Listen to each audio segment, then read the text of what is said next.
آج کے اندر آگے تیمم کا طریقہ ہے کہ جب پانی نہ مل رہا ہو تو تیمم کی سہولت ہے۔ تیمم کے دو فرائض ہیں، ایک مرتبہ زمین پہ پاک مٹی پہ ہاتھ مار کے صاف کر کے جھاڑ کے بازو پہ، دونوں بازوؤں پہ، اور دوسری مرتبہ جھاڑ کے چہرے پہ پھر لینا ہے۔ اس سے وضو بھی ہو جائے گا، اس سے غسل بھی ہو جائے گا۔ اور یہ تیمم سیدہ عائشہ رضی اللہ تعالی عنہا کے وجہ سے ہمیں نصیب ہوا، آل ابو بکر کی وجہ سے یہ فیضان امت مسلمہ کو یہ نصیب ہوا۔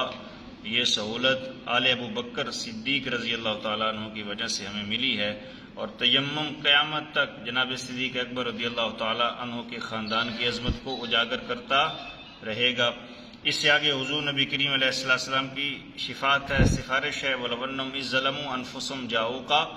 جو شخص قیامت تک گناہ کر بیٹھے، غلطیاں کر بیٹھے، اس کے لیے میرے حضور کی دہلیز کھلی ہے، میرے حضور کی دہلیز پہ جائے، میرے حضور کا استغاثہ پیش کرے، میرے حضور کی شفاعت کو اللہ کے سامنے پیش کرے، حضور نبی کریم علیہ السلام کے وسیلہ سے سفارش پیش کرے، تو آج بھی میرا رب اپنے فضل و کرم کے ساتھ میرے حضور کے وسیلہ کے ساتھ اس بندے کے گناہوں کو معاف کر دے گا۔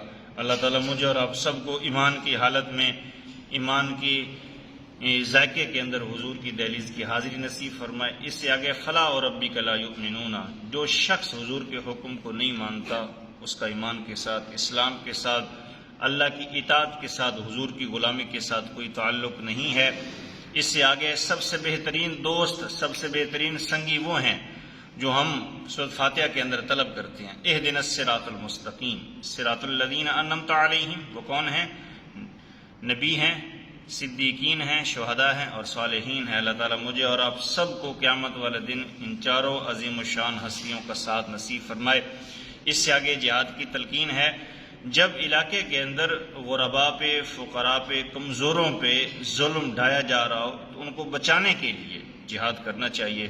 کشمیر کے حالات آپ لوگوں کے سامنے ہیں، یمن کے حالات آپ لوگوں کے سامنے ہیں، شام انبیاء کی زمین ہے، ان کے حالات آپ لوگوں کے سامنے ہیں، چچنیا، عراق کے حالات آپ لوگوں کے سامنے۔ اگر مسلمان اتحاد کی فضا کو قائم رکھے اور مسلمان اتحاد قائم رکھتے ہوئے یہود و نصارہ کے سامنے سینہ سپر ہو جائے تو مسلمانوں کو کوئی شکست نہیں دے سکتا۔ اس سے آگے سلام کے آداب ہیں، گھر کے اندر داخل ہوں تو سلام دے کر داخل ہونا چاہیے۔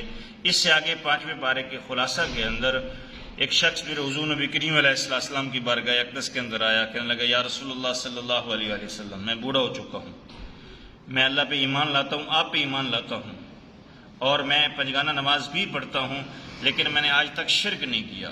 تو یہ آیت اتری، ان اللہ لا یغفر ان یشرک بہ، جس شخص نے شرک نہیں کیا ہوگا اللہ تعالیٰ اپنے فضل و کرم سے اس کو بخشش کی نوید سنائے گا، اور جو شرک لے کے جائے گا، یہ تو معراج والی رات معراج کا تحفہ ہے، پیغام ہے، محبوب اپنی امت سے کہہ دیجئے کہ شرک کے قریب مت جائیں۔